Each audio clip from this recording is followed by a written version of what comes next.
Hello, good morning everyone. Welcome to speed mathematics. आज हम लोग 24वें सेट का सॉल्यूशन कर रहे हैं और इसमें अभी तक के जितने बच्चे पार्टिसिपेट कर रहे हैं उनको मुझे पूरा विश्वास है कि बहुत सारे हर टॉपिक में फायदे हुए होंगे। शुरू करते हैं। क्वेश्चन पहला सवाल है कि एक संख्या में 42 घटाने पर, आई होप ये सबसे बन गया होगा, एक संख्या में 42 घटाने पर प्राप्त संख्या उस संख्या के 70% के बराबर हो जाता है। 70% के बराबर हो जाता है, इसका मतलब है कि वो 30% घटाया गया है। 42 घटाने पर 70% के बराबर हो जाता है, यानी 30 घटाया गया है, तो 30 बराबर है से 42 है। और हमें निकालना है संख्या, पहले तो 100 मानिए और उसके बाद 2/5वां भाग किसके बराबर है ये निकालिए। कैलकुलेट कीजिएगा, जो आएगा सो आंसर हो जाएगा। यहाँ पर 1 0 से 1 0 कैंसिल, 3 से कटेगा 14 बार में, और एक संख्या में से 42 घटाने पर प्राप्त संख्या उस संख्या के 70% के बराबर हो जाती है। तो 42 घटाए तो 70% के बराबर हो जाता है, यानी कि 100% संख्या है, उसमें से 42 घटाए तो 70% के बराबर हो गया। इसका मतलब 30% है जो 42 है। ठीक है, वही लिख रहा हूं मैं, 30 बराबर 42, तो संख्या 100। इस संख्या का 2/5वां भाग इनमें से किसके बराबर होगा? 2/5वां भाग, तो ये 5 दूनी 10, 2 दूनी 4 और 14 चौका 56, ये 56 के बराबर होगा। समझ में आ रहा है बात? ये नहीं समझ में आता है कि 30 कैसे, तो ऐसे लिख लीजिए कि 100% संख्या होता है, संख्या में 42 घटाएंगे तो 70% मिला। अगर 70% इधर ले आएंगे तो 30% बराबर 42, यानी कि ऐसे सोचिए ना, कोई 70% बचा है, इसका मतलब 30% घटाया गया होगा। क्लियर है बात? आगे बढ़ते हैं। 30% बराबर 42, 100 बराबर तो 100% बराबर कितना? अगला सवाल है आपके सामने, कह रहा है चक्रवृद्धि की कितने प्रतिशत दर से 10,000 रुपए की धनराशि 2 वर्ष में ये हो जा रहा है। कोई धनराशि 2 वर्ष में हो जा रहा है बाबू, आपको प्रिंसिपल से अमाउंट ये 10,000 रुपया से 11,025। आप देखिएगा तो एक काम कीजिए, अगर रेट या समय निकालना हो, समय दिया हुआ है रेट निकालना है, रेट दिया हुआ है समय निकालना हो, तो ऐसे केस में क्या कर सकते हैं पता है? ऐसे केस में पहले आप निकाल सकते हैं प्रिंसिपल और अमाउंट का अनुपात। आप अनुपात निकालेंगे, और यहाँ पर तो मुझे दिख रहा है कि अनुपात निकालने की आवश्यकता नहीं, अनुपात नहीं निकालेंगे। यहाँ दिख रहा है कि 100 का स्क्वायर है ये, और ये है 105 का स्क्वायर, यानी कि 2 साल में किसी न किसी का स्क्वायर हो रहा होगा। 2 वर्ष में ये स्क्वायर हो रहा है, इसका मतलब 1 वर्ष में क्या रहा होगा? 1 वर्ष में ये 100 से हुआ होगा 105, और अगर 100 से 105 होता है 1 साल में, तो वृद्धि कितना हुआ? 5%, और 5% आपका इसका डायरेक्ट आंसर हो जाएगा। 100 में 5 बढ़ना 5% के बराबर होता है, 100 में जितना बढ़ेगा उतना परसेंट हो जाता है, तो इसका आंसर हो गया 5%। अगला सवाल देखते हैं। आगे प्रश्न है अगला कि साहिबा ने अपनी दुकान के लिए 8 रुपए प्रति कप की दर से 240 कप खरीदे। तो इसका मतलब है कि साहिबा को 8 कप में लग गए, 8 रुपए के कप के हिसाब से 240 कप में इतने रुपए लग गए, और उसने 24 परिवहन के दौरान, लाने ले जाने के दौरान 24 कप क्षतिग्रस्त हो गए, और शेष कपों को 12 रुपए प्रति के दर से बेच दिया। 24 कप क्षतिग्रस्त हो गए जी, तो इसका मतलब कि बचे कितना? 24 कप क्षतिग्रस्त हो गए, तो बचेंगे 216, और 216 कप को 12 रुपए के हिसाब से बेच दिया है, यानी कि ये आपका क्रैमुल है और ये आपका विक्रैमुल है, बेच दिया ऐसे। तो क्या पूछता है ये सवाल? करता है कि भाई तो बताइए कि कितना प्रतिशत लाभ होगा। काटेंगे तो 4 दूनी 8, या फिर डायरेक्ट कट जा रहा है ये 12 से, 12 दूनी 24, 20 बार में 8 से कट रहा है, 8 एक बार में आपका 8 दूनी 16, और 8 सते 56, 27 बार में कट रहा है, और यहां पर कट नहीं रहा है। आपको 20 अनुपात कितना आ गया? 20:27 आ गया। तो आप देख रहे होंगे कि क्रैमुल 20 रुपया आ गया और विक्रैमुल कितना? 27 रुपया आ गया, यानी कि लाभ कितना हुआ? 7 रुपया। 7 रुपया लाभ आपको पता है कितना में हुआ है? 7 रुपया लाभ हुआ है 20 रुपया में। तो प्रॉफिट परसेंट जो आपका होगा वो 20 में 7, यानी कि आपको 20 × 100 परसेंटेज के लिए प्रतिशत 100 से गुना किया, 20 × 100, 7 × 5 35% आप सबों को समझ में आ रहा होगा। यानी कि कुल क्रयमूल निकाल लीजिए, विक्रयमूल निकाल लीजिए, अनुपात निकाल लीजिए, अनुपात निकाल के प्रतिशत लाभ निकल जाएगा आपको फटाफट।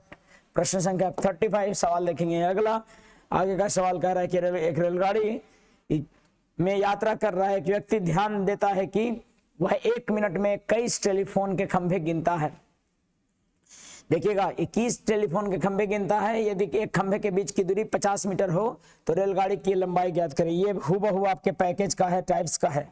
तो आपको पता है 21 खंभा अगर गिना है तो 21 खंभे गिनेंगे तो उसमें कितने गैप होंगे। देखो 3 खंभा गिनेगा ना तो गैप इसका 2 बनेगा। 3 खंभे गिनेंगे तो 2 गैप। अगर चौथा खंभा गिना तो यहाँ गैप कितने 3 हो जाएंगे। 4 खंभे के बीच में 3 गैप। अगर 5 खंभे होंगे तो गैप कितने 5 खंभे, एक एक गैप बढ़ रहा है। यानी कि जितना खंभा है उससे एक गैप कम है। जितना खंभा ऐसे बढ़ता जाएगा उससे गैप एक एक कमता जाएगा। यानी कि अगर 21 खंभे हैं तो गैप कम कितना है। 21 खंभे अगर हैं तो गैप कितना होगा पता है। 21 खंभे हैं तो 20 गैप होगा, है ना। 3 खंभों के बीच 2 को गैप, 2 दूरी, और 4 खंभा है तब 3 को बीच में दूरी।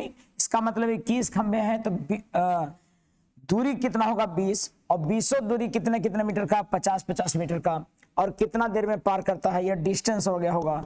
और पार कितना देर में करता है तो 1 मिनट में गिन लेता है। 1 मिनट मतलब 60 सेकेंड। तो यहाँ पर ये हो गया मीटर में और ये हो गया सेकेंड में। लेकिन मुझे निकालना है किलोमीटर पर आवर में। तो यहाँ पर लिखेंगे मीटर प्रति सेकंड से किलोमीटर प्रति आवर में। तो यस हमारा डिस्टेंस मिल गया ऊपर और नीचे में समय मिल गया, तो चाल मिल गया होगा। चाल मिल गया, दूरी बटा समय मिल ही गया तो चाल मिल गया। 18/5 ये आपका आ गया। और काटेंगे तो यहाँ पर 10×5 = 50 हो गया। 1 0 से 1 0 हो गया। 6×3 = 18 हो गया। 20×3 = 60 किलोमीटर पर आवर इसका आंसर। 60 किलोमीटर पर आवर इसका आंसर हो गया। अगले प्रश्न की तरफ बढ़ते हैं। तो दूरी बटा चाल कर देना था केवल। याद रखिए जितने खंभे गिनेगा उससे कम दूरी होगा। क्लियर है। अगला सवाल देखिएगा। सवाल है कि तार के एक पेड़ के टुकड़े को, तार के एक टुकड़े को मोड़कर 70 सेंटीमीटर का एक वृत्त बनाया गया है। देखो ऐसे तार इतना लंबा है कुछ, तो इसको बोला है कि इसको एक वृत्त बना दिया गया। ऐसे क्या किया गया, इसको वृत्त बना दिया गया। और यदि इस तार को मोड़कर एक वर्ग बनाया जाता, अगर इसको हम वर्ग बनाते तो कहता है वर्ग बनाया जाता तो वर्ग की भुजा की लंबाई ज्ञात कीजिए। तो वर्ग की भुजा चाहिए। ये भाई साहब आपको पता है कि इसका जो है सो 2πr लेंथ है, 2πr है सो 70 डेल है। और यहां जो होता है सो ये त्रिज्या कितना दिया हुआ है इसका, त्रिज्या का एक वृत्त, इसका 70 सेंटीमीटर त्रिज्या है। तो 2π यानी कि लंबाई बराबर कितना होगा, तार की लंबाई कितना होगा 2πr, यानी 2πr यानी कि 70। 2πr लिखिए, यानी कि 2 × 22/7 × 70। 70 7 से काटेंगे तो 10 बार में कट जाएगा। 22 दूनी 44, 440 हो जाएगा। यानी कि 440 इसका क्या आ गया हमारा पूरा तार की लंबाई आ गया। तार की लंबाई हो गया कितना 440। यानी कि ये तार 440, चूंकि रेडियस 70 है तो 440 सेंटीमीटर लंबाई निकला होगा। और इसी 440 सेंटीमीटर को ये जो 440 होगा उसको मोड़ के बना दिया गया, क्या है वर्ग बना दिया गया। तो वर्ग बनाएंगे तो एक हो इसका परिमाप ना, इसको मोड़े होंगे तो ये सब परिमाप ना है इसका, यानी इसका परिमाप बराबर होना चाहिए कितना 440। यानी कि 4 × भुजा बराबर होता है परिमाप। 4 × भुजा बराबर 440 है। तो भुजा बराबर आपको हो जाएगा 110, आंसर हो जाएगा ए। प्रश्न अगला देखते हैं। तो वृत्त से त्रिज्या से पता लगा कि कितना मीटर तार लगा होगा इसको मोड़े में, और वो तार निकल गया। उसी तार को आप बनाना है क्या वर्ग। मुझे लगता है कि काम हो जाएगा, आपसे बन जाएगा। सवाल अगला देखते हैं। अगला आगे प्रश्न कहता है कि यदि ये किसी काम को 10 दिन में करता है, बी 4 दिन में करता है, दोनों मिलके कितना दिन में, तो दोनों मिलके 10 × 4/10 + 4 दिन में करेंगे दोनों मिलके। यहाँ पर हो जाएगा 10 × 4/14, 2 दूनी 4, 7 दूनी 14, 10 दूनी 20/7। मुझे लगता है सबसे बना होगा। अगला सवाल देखते हैं। अगला प्रश्न कह रहा है कि कि इतना संख्या के कितने गुणनखंड होंगे। देखो इसको गुणनखंड करने के लिए सबसे पहले 12 288 का गुणनखंड कीजिए। आप 2 से न लगाइए, 2 से बहुत बड़ा नंबर है तो एक काम कीजिए 8 से लगाइए। 8 एक बार में लग जाता है, 4/8 = 40, 8 त्रिकी 40, 8 एक बार में लगा 4, 8 × 40, 2 बचा होगा, 8 त्रिकी 24, तो 4 बचा होगा, 8 × 6 = 48, फिर 8 से लगाइएगा तो 8 एक बार में लगेगा, 7 बचा, 8 9 72 और 1 बचा, 8 दूनी 16, फिर से 8 से लगाइएगा तो 8 दूनी 16, 8 चौका 32, फिर 8 से लग सकता है, 8 त्रिकी 24, यानी कि ये 8 8 8 × 8, इसको ये संख्या जो तोड़े हैं, ये वाला संख्या जो हुआ सो 8 × 8 × 8 × 8 4 बार और गुने 3 है। तो हमको लिखना होता है, जानते हो, प्राइम नंबर के टर्म में। ये फैक्टराइजेशन बोलते हैं, प्राइम फैक्टराइजेशन, यानी प्राइम नंबर में। तो ये 2 3 बार होगा, ये 2 3 बार है और 2 3 बार है, 2 3 बार है, यानी कि 3 एक बार है, और 2 सब है तो पावर जुड़ जाता है, 3 3 6 3 9 3 12, यानी कि 2 के पावर 12 गुने 3 के पावर 1 है। ये इसका हुआ प्राइम फैक्टराइजेशन। अभाज्य गुणनखंड ये है, इसको क्या बोलते हैं, अभाज्य गुणनखंड। पहले इसका अभाज्य गुणनखंड निकालें। अभाज्य गुणनखंड निकालने के बाद, अभाज्य गुणनखंड कैसे, अभाज्य लिखना है और उसका पावर में लिखना होता है, अभाज्य संख्या के पावर में लिखना होता है, इसलिए इसको अभाज्य गुणनखंड कहते हैं। इसको लिखने के बाद अगर हमको गुणनखंडों की कुल संख्या निकालना है, गुणनखंडों की कुल संख्या निकालना है, तो कुछ नहीं करना है, गुणनखंडों की कुल संख्या निकालना है तो जो भी पावर है इसका प्राइम वाला का, उसमें 1 जोड़िए और गुना कर दीजिए, तो 13 दूनी 26 इसका आंसर हो जाएगा। नियम समझ पा रहे हैं, पहले प्राइम फैक्टराइजेशन करना है, उसके बाद से ये कैसे किए सर, ऐसे क्यों लगा रहे थे, 2 से लगाना था तो बहुत लंबा होता है, इसलिए हम 8 8 से लगा दिए। समझ में आ रहा है। अगले प्रश्न की तरफ बढ़ते हैं। अगला सवाल आपका सिंप्लीफिकेशन का है। मुझे लगता है कि सिंप्लीफिकेशन के क्वेश्चन आपसे बन जाते होंगे और बनने चाहिए, सभी से बनने चाहिए। 8 × 6 = 48 नहीं होगा क्योंकि यहाँ पर भाग दिया हुआ है, तो 6 × 6 = 36 हो जाएगा, 8 × 6 = 48, 1 - 48 आ रहा होगा और फिर -45 है, तो 1 - 45 यानी कि 45 और 48, 8 5 13, यानी कि 2 और 4 4 8 और 1 9, 92 आ जाता होगा ये, और 37 में से 92 घटेगा, कुछ गड़बड़ हुआ है क्या, यहाँ पर 6 × 6 = 36 और 8 × 6 = 48 हो गया, 1 माइनस ये आया, और यहाँ पर ये करेंगे तो 45 - 1 + 48 आ रहा होगा, ठीक है, और ये आ रहा है आपका बाहर में, और इसके बाहर में है -37 और उसके बाद है +45, ठीक है, ऐसे है, और 79 फिर इधर प्लस में है। तो एक काम करते हैं, 45 में से ये 44 बचा, 44 और 48 जोड़ेंगे तो कितना हो जाएगा, 9 8 4 12 92 हो जाएगा। इसको मैं लिखता हूं और 92 लिख देता हूं, चाहे यहां पर रहने देता हूं, मैं ये लिखता हूं कि ये 92 आया, ये पूरा कितना आया 92, तो 92 आया, और यहाँ पर 37 माइनस दिया हुआ, यानी 79 प्लस फिर 37 और प्लस 92 आ रहा होगा, ठीक है, सॉरी -92 आ रहा होगा। समझ पा रहे हैं बात। तो कहने का भावार्थ केवल इतना है कि यहाँ पर 92 घटेगा, ये जोड़ दीजिए 9 7 16 और 7 3 10 और 1 11, 9 7 16 7 3 10 और 1 11, और उसमें से घटा दीजिए आप किसको, 92 को, तो यहाँ हो जाएगा 4 और 9 2 11 24 आता होगा इसका आंसर। लेकिन अपने से क्या करिए, सब सिंपल रहता है, दिया हुआ रहता है, मुझे लगता है कि आपसे बन जाना चाहिए। जिनसे नहीं बन रहा वो केयर करेंगे, केवल केयर करना है कि पहले क्रिया किसका, भाग का, उसके बाद गुना का, या ऑफ है तो पहले का क्रिया फिर भाग का फिर गुना का, आप समझ, बोर्ड मास समझते ही हो।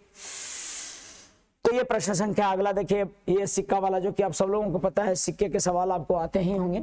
सिक्का का सवाल आपको ये कह रहा है कि एक बैग में 50 पैसे वाले, 25 पैसे वाले और आपको 10 पैसे वाले सिक्के हैं, जिनका अनुपात, यानी कि संख्या का अनुपात दिया हुआ है, जिनके संख्या दिया हुआ है बाबू 9:5:6, और कुल धनराशि जो है सो कुल धनराशि 317 रुपये 50 पैसा आ रहा है। तो 25 पैसा वाला का संख्या, एक काम कीजिए, अपने से अनुमान के माध्यम से अनुपात में ही ये इसका दाम निकाल लीजिए कि कुल मूल्य कितना आ रहा होगा। तो मूल्य जो आ रहा होगा, जिसका इसका कुल मूल्य धनराशि कितना 317 रुपये 50 पैसा आ रहा है, यहाँ पर निकालेंगे 50 पैसे, 9 को रहेगा तो ये 4.5 रुपये आ रहा होगा, है ना। अरे 50 पैसा वाला 9 को रहेगा 4.5 रुपया, अब 25 पैसा वाला 5 को रहेगा तो कितना, 1 रुपये 25 पैसा। और अगर 10 पैसा 6 को रहा 60 पैसा, ठीक है। और इसको जोड़िएगा तो 50 पैसा और 60 पैसा 1 रुपया 10 पैसा, तो यहाँ पर हो जाता होगा ये कितना पता है, इसको सबको जोड़ दीजिए एकदम 4.50 बढ़िया से लिख के, और ये 60 पैसा जोड़िएगा तो 5 6 2 8 5 13, और यहाँ ये 4 1 5 1 6 रुपया 35 पैसा आ गया। और ये मेरे अनुसार जो 6 रुपया 35 पैसा आ रहा है,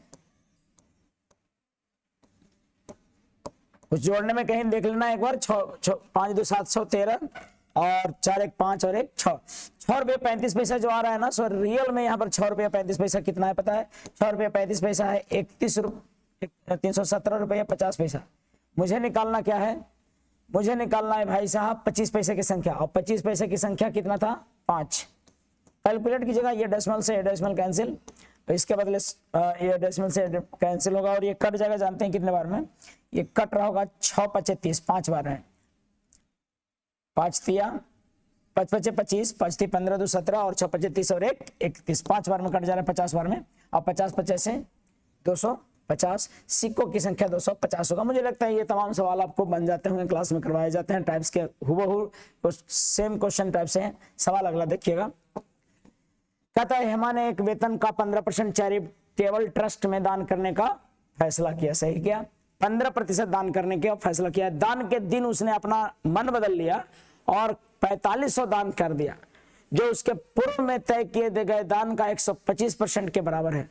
यानी 15% जो दान करता ना, उसका 125% के बराबर दान किया। मान लो कि उसको आय है 100 रुपया, आय 100 रुपया है, मन बनाया था, पहले दान करता था कितना रुपया, तो पहले दान करता था 15 रुपया, लेकिन इस बार मन बनाया कि 15 का कितना परसेंट दान करेगा, 125%। 125% मतलब 125/100, तो अब दान कर रहा है 15 का 125/100, जो कि 25 25 25 से और 25 चौका 100 है ना, और 15 25 75/4 दान कर रहा है। इतना परसेंट अब दान कर रहा है। देखो 100 के रिस्पेक्ट में कुछ भी लिख रहे हो, ये परसेंटेज में है, इतना दान कर रहा है, लेकिन ये कह रहा है कि नहीं इतना दान किया है, यानी कि 75/4 जो है सो रियल में है 4500 रुपया। अगर मुझे निकालना है क्या, कुल दान, कुल हेमा का वेतन कितना माने हैं 100, तो निकाल दीजिए। और ये आपको पता है कि गुलाटिया मार के ऊपर चल जाएगा, 25 तिया 75 25 चौका 100 और ऊपर चल जाएगा, तो ये और ये कटेगा, जानते हैं कितना बार में, 15 तिया 45 1500 बार में, 4 चौका 16 या 15 चौका 60 और 6 चौका 24,000 कैलकुलेशन करके ये आएगा रुपया, जो कि आपके सी ऑप्शन में है विद्वान। ठीक है, मुझे लगता है 50 नंबर क्वेश्चन समझ में आया होगा। एक बार थोड़ा सा स्लो करके देख लें, क्योंकि समय है नहीं, क्लास का समय हो रहा है और मैं सवाल को तेजी से बढ़ाऊंगा। 51 4/5 में कितना जोड़ने पर इतना प्राप्त होगा, तो ये भाई साहब 4/5 में कितना जोड़ेंगे कि ये प्राप्त होगा, x जोड़ देंगे तो प्राप्त हो जाएगा, और क्या, इसमें से घटाइए आंसर लाइए, यानी 5/4 माइनस कर देना है 4/5, 5 5 25 4 चौका 16, 25 में से 16 गया 9 और 9 5 चौका 20, 9/20 यह बन जाएगा। आपको अगला सवाल देखते हैं। सवाल कर रहा है कि एक वस्तु को 10% पर लाभ पर बेचने पर 10% हानि पर बेचने की तुलना में 150 रुपया अधिक प्राप्त होता है। तो समझ पा रहे हैं बात, यानी 10% लाभ पर बेचा जाता है। भाई पहले 100 रुपये का सामान है तो 10% लाभ पर बेचा जाएगा तो 110 में बिकेगा, अगर 10% हानि में बिकेगा तो 90 में बिकेगा। और यहाँ पर देखिए एसपी का अंतर कितना रुपया दिख रहा है, प्रतिशत में दिख रहा है 20 रुपया, लेकिन रियल में दे रहा है 150 रुपया। तो 20 है 150 है, तो मूल्य ज्ञात कीजिए, क्रय मूल्य यानी कि 100 निकालना है, 20 50 100 15 75 750 रुपया आपको इसका आंसर होता होगा। मुझे लगता है समझ में आ रहा है बात, ठीक है, कि तेजी से हो रहा है, समझ में आ रहा है बात। 100 आप स्लो करके भी देख सकते हैं। आगे देखते हैं, सवाल अगला है, क्योंकि आज ये वाला थोड़ा सा तेजी से हम लोग करेंगे, क्योंकि क्लासरूम का समय हो रहा है। 3000 की राशि पर 6.4% दर से 5 फरवरी 2005 से 18 अप्रैल 2005, देखो अब देखो इस तरह से सवाल देने लगा है कि 5 फरवरी, ये 5 फरवरी लिखा है, 5 फेब 2005 में, 5 फेब से 2005 में, तो 2005 में फरवरी कितने महीने का होगा, 28 दिन का। 5 में फरवरी कितने दिन का होगा? 28 दिन का। क्यों होगा 28 दिन का? कमेंट करके बताएंगे 28 दिन का क्यों होगा। सो और 18 अप्रैल में 18 अप्रैल का क्या है? 18 अप्रैल तक गिनना है। तो 5 फरवरी इधर में 5 से 28 तक कितना? 5 से 28 तारीख तक कितना? तो यहाँ की 23 तारीख 24 दिन इसमें होगा और प्लस 24 दिन इसमें, और फरवरी 28 दिन का तो 31 दिन का होगा मार्च, और अप्रैल हो जाएगा आपका कितना?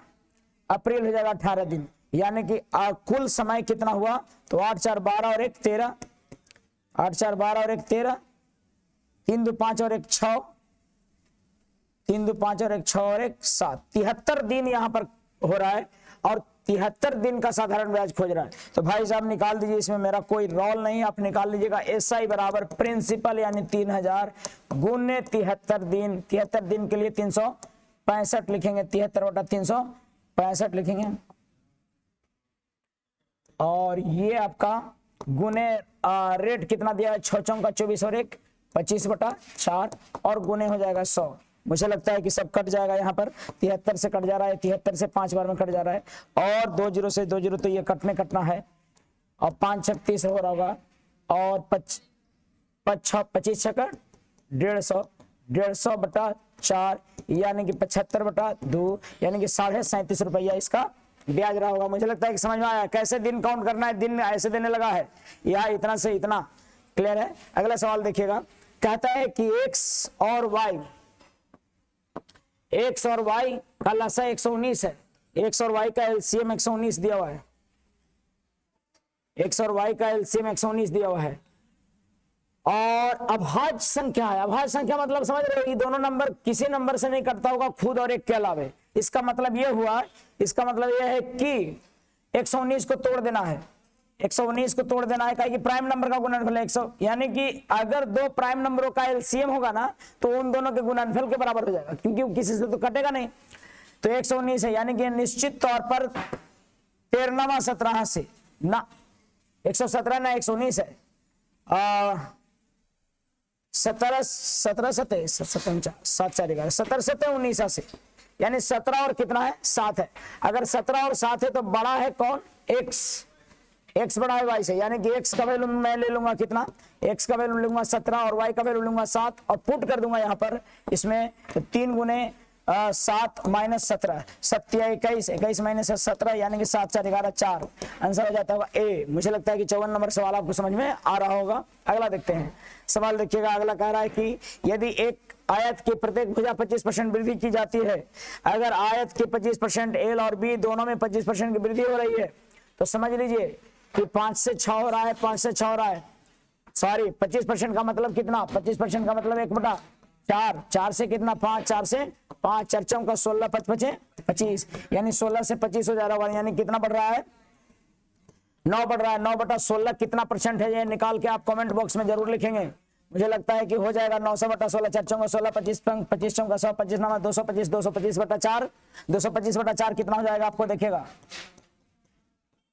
225/4 कितना हो जाएगा? 4 5 20 और 4 6 24, तो 56 वाला एक ही ऑप्शन में है ही, तो मुझे लगता है कि आंसर आ गया होगा। ये प्रतिशत का बेसिक क्लासों में ही बता देते हैं, मुझे लगता है कि बेसिक क्लास भी कोई करता होगा, मुझे समझ में आता होगा तमाम चीजें। अगला देखते हैं सवाल, ये सिंप्लीफिकेशन का मुझे लगता है कि आपको खुद से करनी चाहिए। सिंप्लीफिकेशन कैसा दिया हुआ है? तो 5 5 25, यहाँ पर 0.25 ये मिलेगा, माइनस ये भागा दिया हुआ है तो 5/5, ये पॉइंट है तो पॉइंट हटाएंगे तो क्या होगा? 10। अच्छा 105 ना कर देना, 10 और भागे। अच्छा अगर भागा में रहता है तो 3 तो पता है क्या करना है? 0.5 गुने 5 गुने 0.5 ऐसे कर देना है। भाग में रहता है तो इस तरह से कर देना है। अब आपको सोचिए कि ये आपको कट जाएगा इससे, क्लियर? 1/5 होता है 0.25 है और 1/5 को कहते हैं 0.20 और ऐसा मिलेगा तो ये 0.05 मिलेगा जो कि ऑप्शन में है डी है। क्लियर है बात?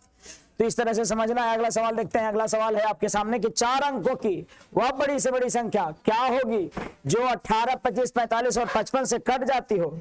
4 अंकों की बड़ी से बड़ी संख्या क्या होगी जो संख्या इतना इतना से विभाज्य है, 4 अंकों की बड़ी से बड़ी पूछ रहा है। तो सबसे पहले तो इसका एलसीएम निकालिए। इसका एलसीएम हो जाएगा 9 गुने 25 गुने आपका 2 गुने 11। क्या आता है ये इसका एलसीएम होगा। अब कैसे निकाल रहा है एलसीएम सर? एलसीएम इस तरह से निकाल रहे हैं, इसमें 9 है, 9 इसमें भी है, बस 5 है एक जगह, सॉरी 5 नहीं 25 भी है तो 25 ले लिया, लेकिन 2 इसका छोड़ दिया था तो मैं 2 ले लिया, और इसमें 55 में 11 था तो 11 ले लिया। खैर आपको जो समझ में आ रहा है कि ले लिया क्या लिया न समझ में आ रहा है, कहा कीजिए सीधा लिखिए एलसीएम निकालिए।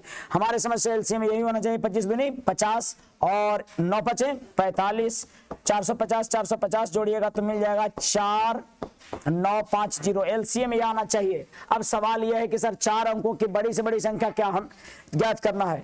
ये 4 अंकों की तो खुद ही है ही, लेकिन सर मैं 4 अंकों की बड़ी से बड़ी संख्या में इससे भागा देना होगा, जो कि होता है 4 बार 9 9, ठीक है। भागा दीजिएगा, 2 बार में लग सकता है क्या? 2 बार में लगेगा तो कितना होगा? 5 दूनी 2, 5 दूनी 10, 1 9 दूनी 18 19 और 4 दूनी 8 और 1 9, यानी कि 99 100 जो है सब बड़ी से बड़ी संख्या। चूंकि शेष कितना बच रहा है? 99, तो 99 घटा देंगे, यानी 99 100 ऐसी बड़ी से बड़ी संख्या है जो कि 4950 से कटेगा, और जो 4950 से कटेगा वो सभी संख्याओं से कटेगा। यानी कि क्योंकि ये इसका एलसीएम था, मुझे लगता है कि जिनको एलसीएम सेव किया गया होगा समझ में आ रहा होगा। अगले सवाल की तरफ बढ़ते हैं।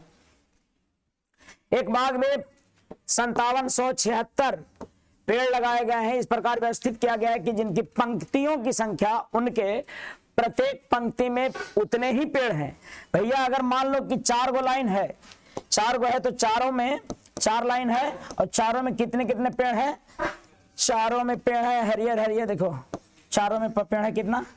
4 को पेड़ है। एक में पेड़ है 4 को, 4 को पेड़ है। जितना पंक्ति उतना ही पेड़ है ना, समझे? पेड़ है, पेड़ पेड़ पेड़ 1 2 3 4, सब में कितने पेड़ है? 4 हैं। तो सोचो कितना पेड़ हो गया टोटल? 4 पंक्ति, चारों में 4 पेड़, 4 पेड़, चारों में 4 पेड़। पेड़ के पत्ता उड़ गया, चारों में 4 पेड़, तो 4 चौका 16 पेड़। इसका मतलब कि पेड़ों की संख्या टोटल 16 है, जो कि 4 गुने 4 से आ रहा है। तो जितनी पंक्ति उतने पेड़ अगर होंगे तो पंक्तियों की संख्या x मानिएगा तो x गुने x पेड़ होंगे, यानी कि 5776 हुआ। और ये 5776 x स्क्वायर बराबर है। इसका मतलब है कि किसी न किसी का स्क्वायर होगा, तो 76 का स्क्वायर है। दैट्स व्हाई x बराबर 76। मुझे लगता है कि समझ में आ रहा होगा। पेड़ों की संख्या टोटल कितना रहा होगा? 76। सवाल देख रहे हैं 20 क्वेश्चन नंबर। इसका वर्गमूल निकालना, जो कि आप मुझसे बेहतर निकालते हैं, निकाल लेंगे आप। कितना हो जाएगा वर्गमूल? 49 गुने 5। कैलकुलेशन तेजी से करना है। 9 5 45, 5 का 20 और 3 23 प्लस 44, यानी कि 2 7 9 बटा 49 कितना किसका होता है भाई? 17 17 289, 289 था ना, सॉरी, और 7 7 49, 17 बटा 7। ये सब कर लिए होंगे मुझे लगता है। अगला सवाल देखते हैं। और कहता है घन का विकर्ण दिया हुआ है। घन का विकर्ण क्या होता है पता है आपको? तो पृष्ठीय क्षेत्रफल क्या होता है? तो फॉर्मूला याद करके रखना था, और मैं अगले क्लास में जरूर पूछूंगा। जो लोग वीडियो देख रहे होंगे जरूर याद रखेंगे, याद करके आएंगे, नहीं तो डंडा वंडा तोड़ देंगे मार मार के, ठीक है। घन का विकर्ण, घन का विकर्ण बराबर होता है बाबू √3। क्या होता है? क्या होगा? देखो सभी घन का विकर्ण होगा a स्क्वायर गुने 3 बार ना, तो a बरा a √3 हो जाता होगा, या √3 ये लिखता होगा आपको। और पृष्ठीय क्षेत्रफल, तो पृष्ठ क्षेत्रफल क्या होता है जी? एक घन का विकर्ण पृष्ठ क्षेत्रफल होता है 6 गुने भुजा स्क्वायर। अब देखो √3 a बराबर दिया हुआ है आपको 6 √2, तो a बराबर हो जाएगा 6 √2 गुने √3, और पृष्ठीय क्षेत्रफल तो 6 गुने भुजा स्क्वायर 6 √2 गुने बटा √3 का स्क्वायर। ये क्या आ जाएगा आपको? 6 गुने 2 गुने बटा 3 गुने 6। इसका मतलब ये हुआ, ओके, यहां 6 गुने 6 तो कितना हो जाएगा? 3 दूनी 6, 6 दूनी 12 बराबर है 144, जो भी आ जाए तो आंसर होगा 144, इसका आंसर हो जाए। लास्ट सवाल एक देख लीजिए, और लास्ट सवाल नहीं है, मुझे लगता है सभी सवालों का जवाब मिल चुका है आपको। और होमवर्क में आज है कि लिख के आप रट लीजिए, सारा फॉर्मूले पूछे जाएंगे। इसी तरह से पढ़ते रहिए। बहुत बहुत धन्यवाद। जय हिंद।